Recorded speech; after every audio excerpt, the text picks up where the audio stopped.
Bridging the Gap Between Public and Private Sectors. Here to lead us to moderate this panel, the founder, the CEO, the executive producer of all the ICBC event series. Please welcome Alex Rogers.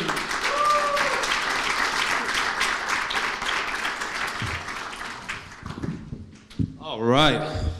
How's everyone feeling? Everyone feeling good, huh? Get some good lunch, got some energy, malo dusha. Here we go.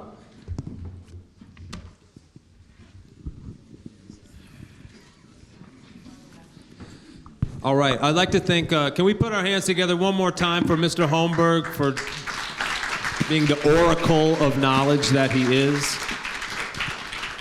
Thank you, Peter. We appreciate you, man. So our next panel is on private-public partnerships. Cannabis is an interesting topic in terms of public and private partnerships. There's a few nuanced, different things that go on with traditionally cannabis companies, private companies with public partnerships. However, the analogy is intact, and we have a panel of esteemed experts today that are going to talk about public and private partnerships in general in Slovenia, and then we can find corollaries within that of how that can be analogous to the cannabis industry as well. So I'd like to introduce my colleagues. Firstly, at the end here is Boštjan Ferk, Dr. Ferk. He's the founder and the director of the Institute for Public-Private Partnership Slovenia. Boštjan Che, is that how you spell it? Che? Okay, cool, thank you. Co-founder of Labina. A lot of people know the Labina company, very important company here in Slovenia. He's also the co-founder of Biotech Hill, Slovenia. And I'm not sure if this man needs an introduction who's sitting next to me, but Dr. Draško Veselinović, and he's the president of the board of Slovenian Business and Research Association in Brussels. Please give some applause for our esteemed guest.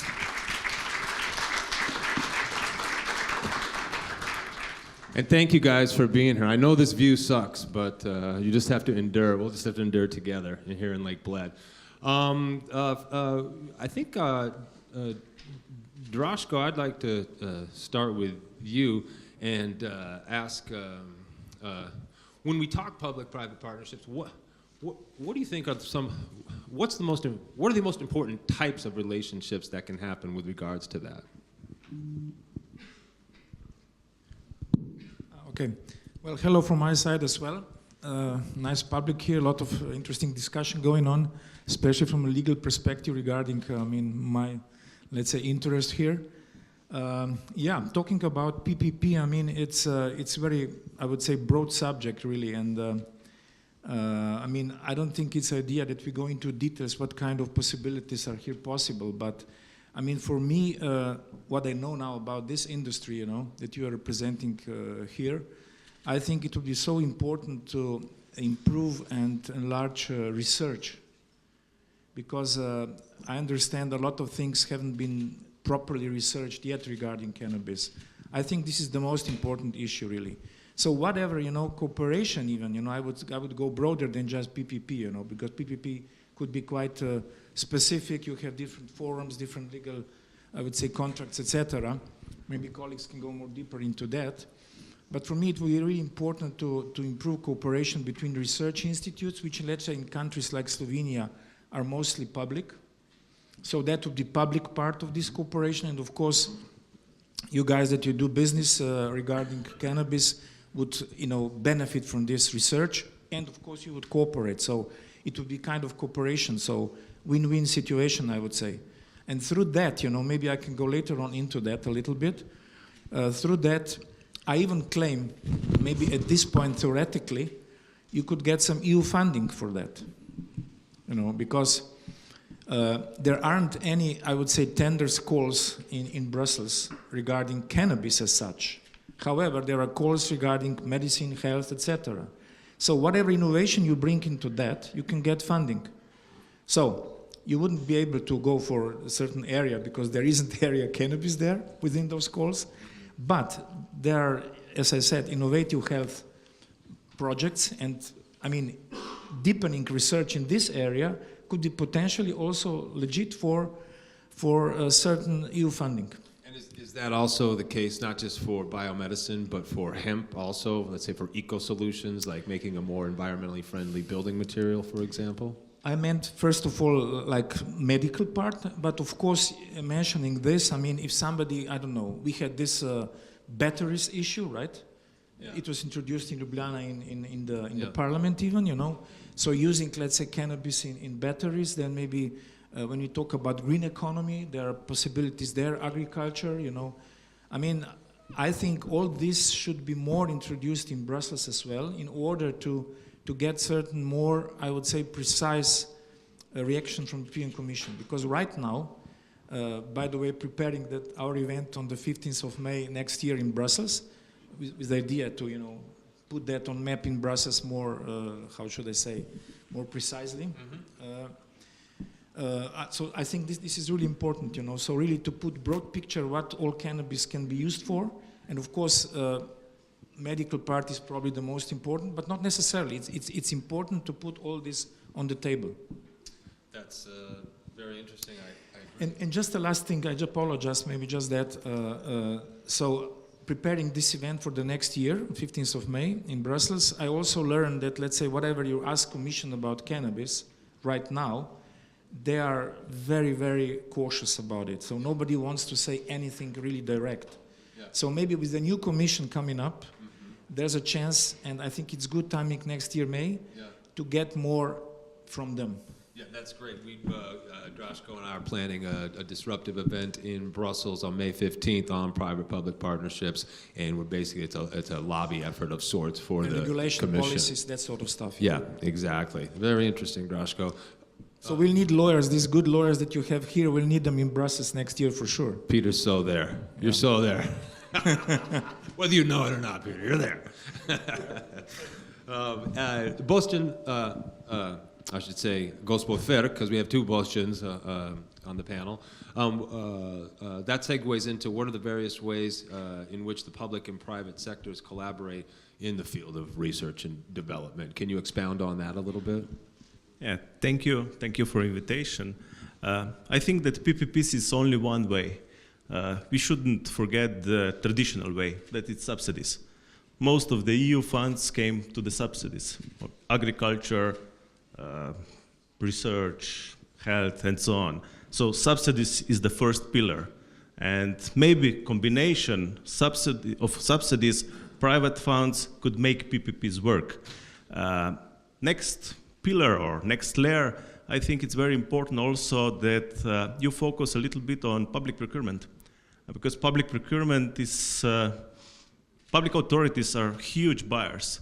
And if you can sell them goods, services, this is huge market, and that will make the confidence on the market for other buyers higher and easier to purchase the same goods.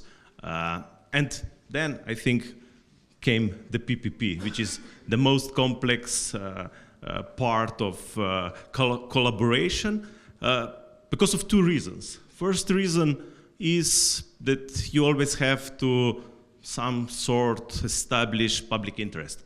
What's public interest in PPP? Health issues, I don't know, agriculture, some research, education, whatever. And this is always a political question. Public interest is always a political question because, I know, in Slovenia, it makes, I know, government degree or city council decision or something like that, so it's a political question. And the other part is the transfer of risks. If we have PPP contract, we have to deal about identification of risk, allocation of risk, and who will take this risk through the different project stages. So these are two main questions, but the biggest obstacle when you are preparing the PPP project is always, not only on this specific topic that you are talking about in this conference, but also in public infrastructure or public services, is the public opinion. Public opinion is against PPPs because that means privatization, that means profits for privates and so like that. But this is not the real idea of PPPs. The idea of PPPs is to combine resources, knowledge, funds, and everything to get something added value, to get added value. And do you think that Slovenia is changing a little bit their attitude and understanding the importance of the private sector and entrepreneurship? Okay. I think that on the government level, we didn't change a bit. We are still mostly in the, I don't know, public institutes and public funding. Subsidies are the main way of financing. But on the municipality, on local level, we can see some mayors that are more innovative, they are more open to new projects. And what we as a consultants did, we changed the name of the project. We are not speaking about PPP anymore. We are speaking about, I don't know, energy contracting or some other some other name that basically is legally PPP, but it sounds much better. So are there some options in Slovenia then that are more open to this type of cooperation and more nimble and adaptive? Yes, I think I know. Ljubljana is one of the examples. Kran here nearby is also Novo Mesto. There are some municipalities that are quite open, and they see that PPPs could be one alternative to the traditional way to develop quicker and easier than. And even some very small ones. Even small ones, yeah. You know, small cities or so, you know, practicing that a little bit. But if I may say a short joke, you know, how Slovenian, you know, understand PPP, you know. So public sector will give infrastructure, money, and private sector will just take money. That's what the narrative is, right? Yeah, that's what many think, you know. But of course, we have to turn it around. And, I mean, like he said, you know, I think it's great potential there. Where I'm from in America, we actually look at it kind of as the opposite. It's just the government that's on the take, and the privateers are trying. They don't succeed unless everybody succeeds around. But the them. private part would not go into PPP if she doesn't see, you know, potential profit. Or quite sure profit. For sure. So let's take it back really quick to your first prong. You said it was subsidies, right? Now, would you be also of the opinion that a PPP is a more sustainable model once you get it going than subsidies per se? Basically, I don't know. I can give you the example of energy efficiency. There was a lot of projects in Slovenia of refurbishing the old public buildings. And we combine EU funds, but it's subsidy, and private funds, and do it really quickly and efficiently. I don't know, a lot of projects all around Slovenia on the municipality level. But interesting, on the government level, I don't remember one project that can be successfully presented. I was hoping you wouldn't say that. May I jump in with one sentence? Please.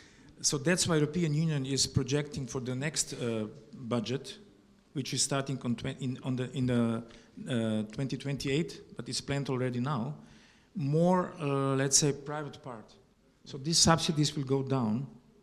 If now, let's say, certain projects are financed 70% from EU funding, in future there will be maybe 60%, in order that private part would give more into the project. Mm-hmm. Through that, you can somehow get more, let's say, guarantee that project will be successful and that the private part will put everything in. Not just money, but also all other resources. That makes too much sense, yeah. It does. Boštjan, so you're the privateer here with the business. What does it look like on the business side of things? I know you've started a very big project called Biotech Hills, and which has to do with a lot of what we're talking about. Could you expound on that a bit? Yeah, so thanks, and obviously great to see lots of faces and some familiar faces as well in the room. So maybe just a little bit of intro of what we do. Please. I come from Labena. Labena is a family company, well established, not just in Slovenia, but internationally here in the region. We operate internationally or globally. We do, our main focus is research and development services for pharmaceutical and biotech industry. We have also laboratories here in Slovenia where we are based. We have the biggest part of operations here. And maybe what we started in Labena years ago, and that was in 2007, before I joined, I myself spent a lot of time abroad and actually working in big pharmaceutical companies, GSK, Novo Nordisk, Otsuka Pharma, which is a Japanese company, and worked actually already a lot abroad on private-public initiatives or partnerships. We in Slovenia started doing that in 2007 as part of research collaboration. Especially, we became a research institute as well, institution, and hence we also operate not just for profit, but we operate to generate science, and science that can be potentially translated to commercial opportunities. And now to tie into, so we have quite a bit of experience working with the public sector, and working with the public sector, not just on projects, but significant initiatives, I think is key. And why is it key? That there are two things. So first of all, and I'm going to say this a little bit against, obviously, someone who's coming from a private sector, working with the public sector keeps the private interests a little bit in check. In terms of that, if you collaborate with the public sector, you have to kind of look from a broader perspective of interest as well. It forces you to do that. But it gives you the leverage of actually, obviously, higher impact and influence, which you cannot achieve as a smaller, or limited private business. So it is very important. And I would say that this is, if you want to build an ecosystem, which I think in the world of cannabis would be extremely important. And when I talk about ecosystems, I mean all players combined within a territory. That can be a country, it can be a region, it can be even Europe, working together to achieve something. It is inevitable that you have to work in a private-public partnership. And this is kind of what we learned from experience in Slovenia. This is why we got together with some of the other partners, and I'll tie into cannabis industry here as well, to form, just a few months ago, the idea about forming an institute or a platform to make sure that we can get together policymakers, so get behind the same table policymakers, academia, institutes, and obviously private entities to be able to effectuate change in this space. And this was the initiative of Slovenia Biotech Hills. So Slovenia Biotech Hills, it's Zavod, it's, I would translate institute, basically. And it was actually, we signed a memorandum of understanding with the government of Slovenia, with the Minister of Slovenia, actually right in this room, exactly 2 weeks ago. Where you sit? Just right there, in that corner. Whereby we agreed on certain metrics to make sure that we together elevate the prosperity and added value of economy based on development of one of the most important sectors in Slovenia with probably the longest tradition and added value currently, which is the biotech sector. And cannabis inevitably falls within the biotech because there is, when you manufacture a product whereby cannabis as a plant is a base, you go through a biotechnological process inevitably, or where you develop even products from cannabis. So it very much sits in this domain. And why we think the public-private partnership is important, it's not only to secure funding. Actually, the first question we got was, do you want more money from the government? Is that why you did it?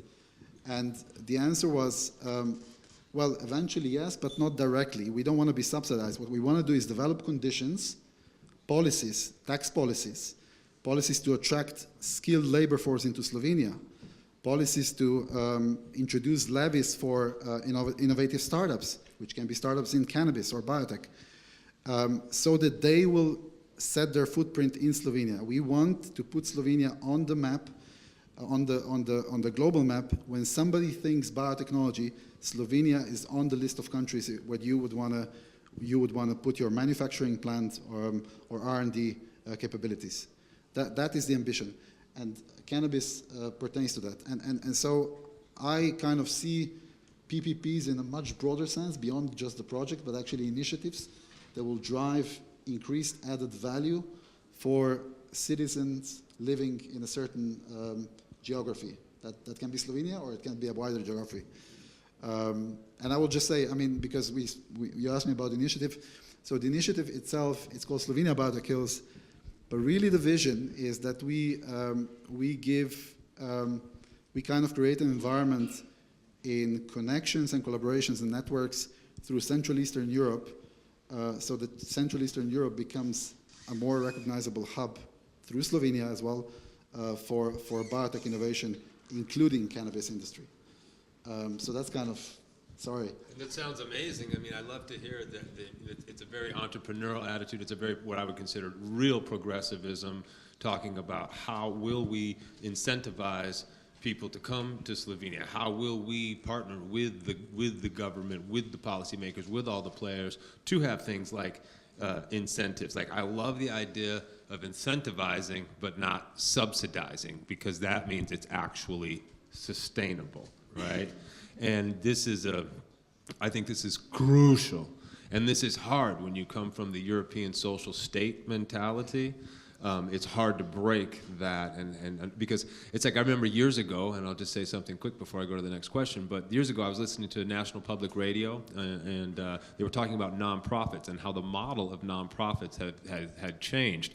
Previously, if your nonprofit raised $300,000, 80% of that money immediately has to go to, or at least 80%, maybe 90, has to go to do shit.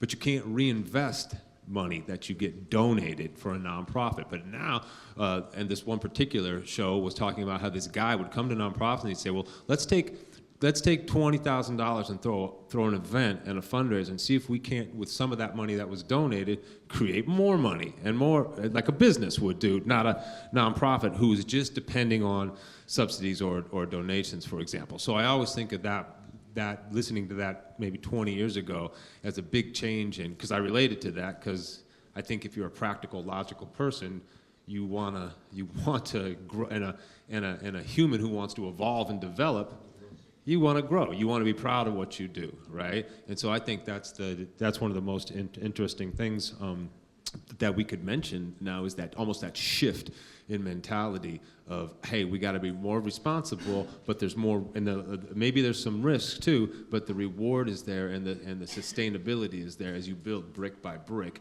not just get a brick, then take the brick away, then a new brick, then take the brick away. Boston,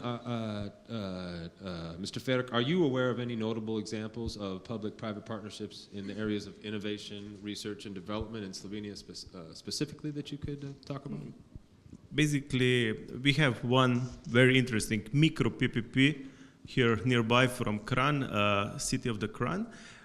They have the privately founded institute that research human fish. This is a cave animal living only in the Kras region. It's also a brand of a beer now, but they are focusing on the environmental influence of these species, very rare species. And they have, for 60 years, they have problems with funding. And there was always struggling for public funds, and there was a big challenge how to make some self-driven model, self-sustainable model, to make their work visible, public, and to make it also a business model that will cover costs. And they make the cooperation with municipality of Kran. Because this is a cave animal, we use old Second World War tunnel, which is under the city. This was the input from the city. And the guys from the institute, they present the exhibition, live animals and everything, and we prepare the new tourist attraction that creates money, invite people, buying tickets. With these tickets, we will finance the costs of the new attraction, but also the profit will go for research. So you can do it on the micro level. You can do it also on the higher scale. It's even easier because business cases are better. That's amazing. And Draško, do you have something to add to that? Actually, yeah. I mean, PPP is let's say more complex to achieve, but it gives, of course, more security for both sides, actually. You know, so that's I also understood you wanted to show that before with your cases, right? It was not just money to get the money, but really to get all other, you know, I would say components that are important for that, yeah. And have one big advantage. This is long-term partnership. It's not only for 1 year or 2 years, but it could be for 15, 20 years. And if you are planning to do some innovation, some research, then you have to run for a long path. Yeah. I think there's another example. I mean, there are examples in Slovenia. There's many examples internationally, but there's, if we talk about Slovenia first, there's an example of automobilski grost, I think it's called. Like, yeah, it's for mobility and for exactly Cluster. Cluster of automobile manufacturers. Grost is cluster. Exactly, grost is like a grape or cluster. So that's an example which has been around for quite a while, and obviously Slovenia is one of the major exporters of automobile parts to major automobile manufacturers. Well, what's that one? Krapovic? Krapovic is one of the manufacturers here, for example. That represents 20% of Slovenian GDP, automobile stuff. Automobile stuff? Really? 20%? Yeah. That's over $10 billion. Holy shit. All the industry, yeah. Wow. And then there are very sophisticated examples that I wanted to expand on. I mean, much more intertwined. I would call them not just partnerships, but really ecosystems, such as the whole Boston area on biotech and the MIT connected directly to companies, as well as obviously the federal government involved in that. I mean, that is that in itself is an example that a lot of countries in Europe followed and implemented to become certain hubs or centers for development or research in certain areas. But this is not, these are not funding projects. These are I would call them projects of ecosystems, or ecosystems of public-private partnerships. Well, it's the ecosystem that creates the sustainability, right? Or the sustainability that is the I mean, it's connected, correct? Yeah. I think the point is the ecosystem comprises of different contributors that can be public or private, but actually aligned around a common interest to usually invest their time and resources in a certain location. So ecosystem is usually bound to a certain location, and I see that private-public. This is how I see private-public partnerships or their role. Importance, I think it's much greater than on just a project level, but actually influencing and impacting long-lasting change in this environment. That's why we need connections between the business and the industry, because the business, and the public sector. The business is obviously the reality sector that kind of contributes to the economy. However, the public sector makes sure that it kind of protects interest of the wider public, and you need the collaboration between the two, right? Yeah, I mean, it makes it not as transient and ephemeral. It makes it long-lasting. It's not just a quick fix. It's not like you say, we want to go for the money. No, yeah, we'll take the money, but we have a bigger vision. We actually want to work hard and make it happen. And if we get any help, thank you very much. But it's the entrepreneurs you want to give it to. It's the folks that are going to actually put in the work and make it happen. So all those partnerships and all that ecosystem, you feed off each other, and it becomes you don't feel like an island so much. Exactly. Yeah, that's yeah. May I just add something? I mean, to me, ecosystem means it includes all factors for success of certain business, certain area. But let me tell another joke.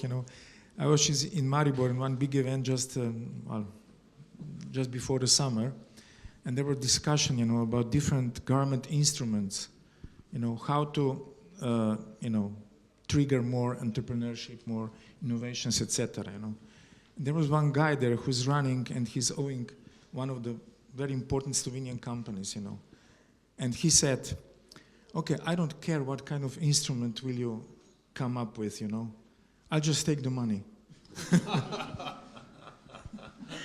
Well, I mean, if the money's there, who's not going to take it? So you can't blame the person to go get the money. You have to blame the system. Yeah. He's a big entrepreneur, really, innovator. You know, so he was, I think, maybe a little bit annoyed with the discussion going on. Like he said, okay, you just come up with an instrument, I'll take the money and I'll do the rest. Yeah. Too much talking, not enough action. Yeah, that's funny. So what is, Daško, is there money for this type of thing in the EU, and is there money in for Slovenia? Because I know when one would do a tender, for example, there's money from Slovenia, there's money from the EU, there's money from Slovenia that the EU gave back, and I like to say give back to Slovenia, and then they get to appropriate it.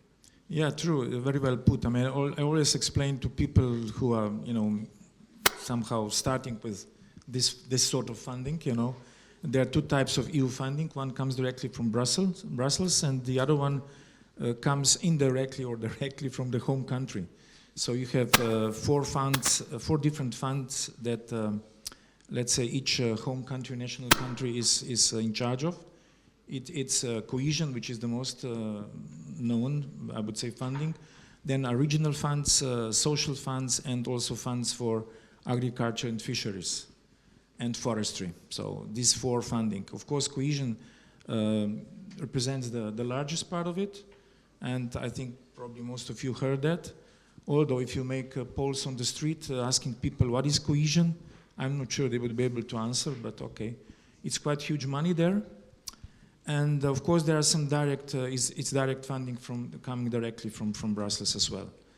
There's additional funding which came up after COVID, which was connected to Next Generation EU. So that was additional funding which each country got. So, and there were certain projects included there as well in cooperation with European Commission, which has to kind of approve them on general level. So they're mostly digitalization, green economy, and certain and similar stuff. So, you know, I call it, I'm 10 years in Brussels now, working there, and sometimes still a certain call surprises me, you know, because I never heard of that fund, you know, but I'm 10 years there. So, you know, it's really a jungle, you know, to be quite honest, you know. So myself and my team, we do the best to navigate through all of this, to know really how things work out. And we helped a lot of companies, mostly Slovenians, because we are a Slovenian Business Association, but also many international ones as well. So we basically worked for, I would say, all EU countries already, and some non-EU countries.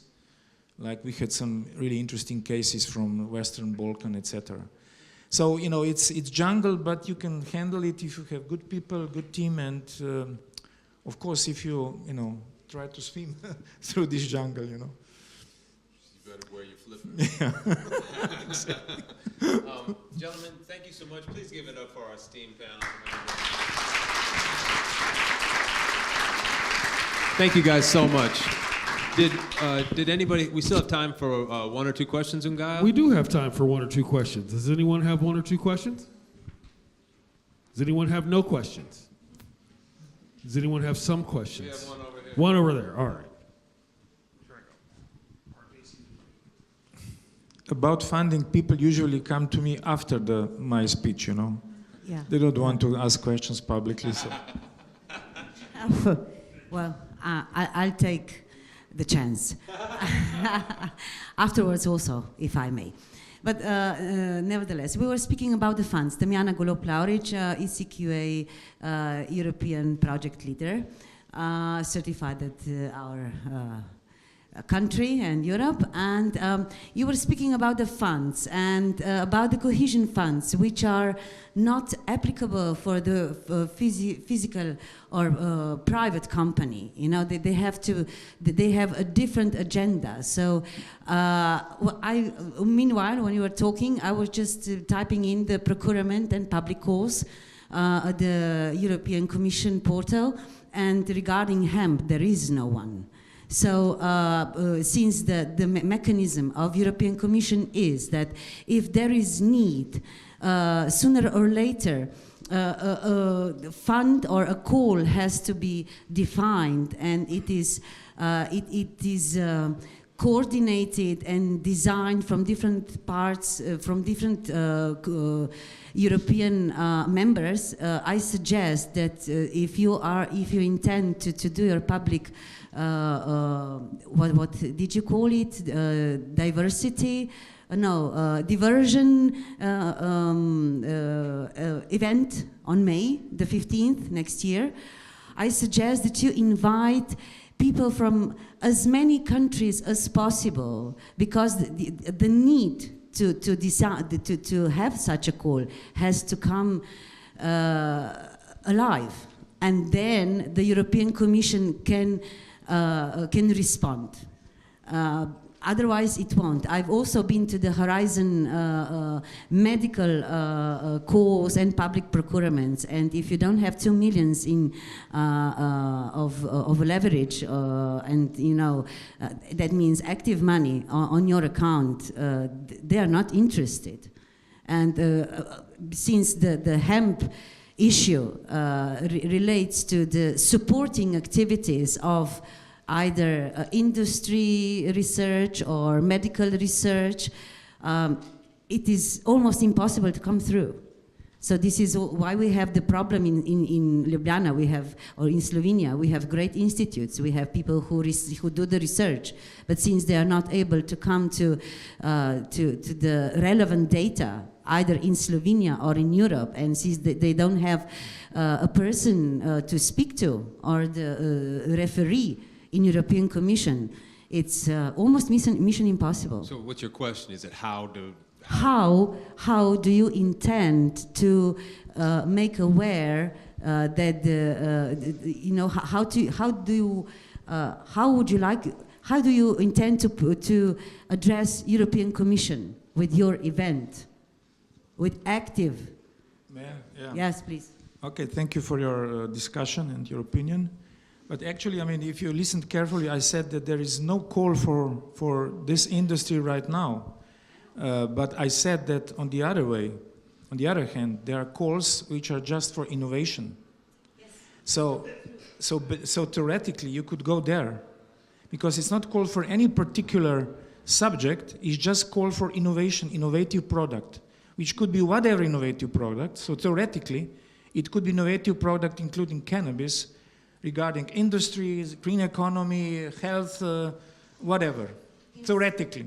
In a small country. And I'm talking about European Innovation Council, which goes for this stuff, sort of. There are 6 different instruments there. I mean, I can go in detail if you want, but I don't think anyone wanted. We're running out of time. But that's one point. And that's why we are making this, that's the idea of this conference in Brussels.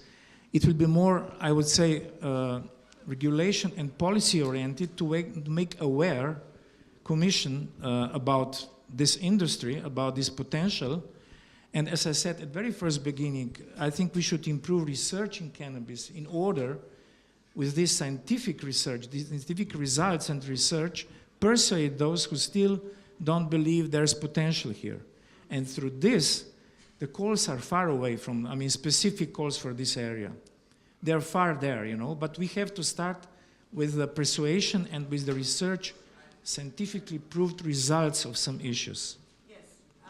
And that's it. Technical readiness level for each core of innovation is at least 3 or 4. This is impossible to develop in Slovenia, especially if you're a small country. Well, first I'll say nothing's impossible, and I don't love to hear all that talk. You can have a problem and you can say it's improbable, but don't ever say it's impossible. But you can have, again, you can have international partners, etc. You don't mention just Slovenia. We are an international community here, and most of the calls actually ask that you have some international or cross-border partners. So don't say just Slovenia, or you cannot do it, or something like that. I quite agree. All right, we're good. Let's hear it again for all the panelists. Very lively discussion toward the end. And I'm sure they'd love to talk to you more about it outside.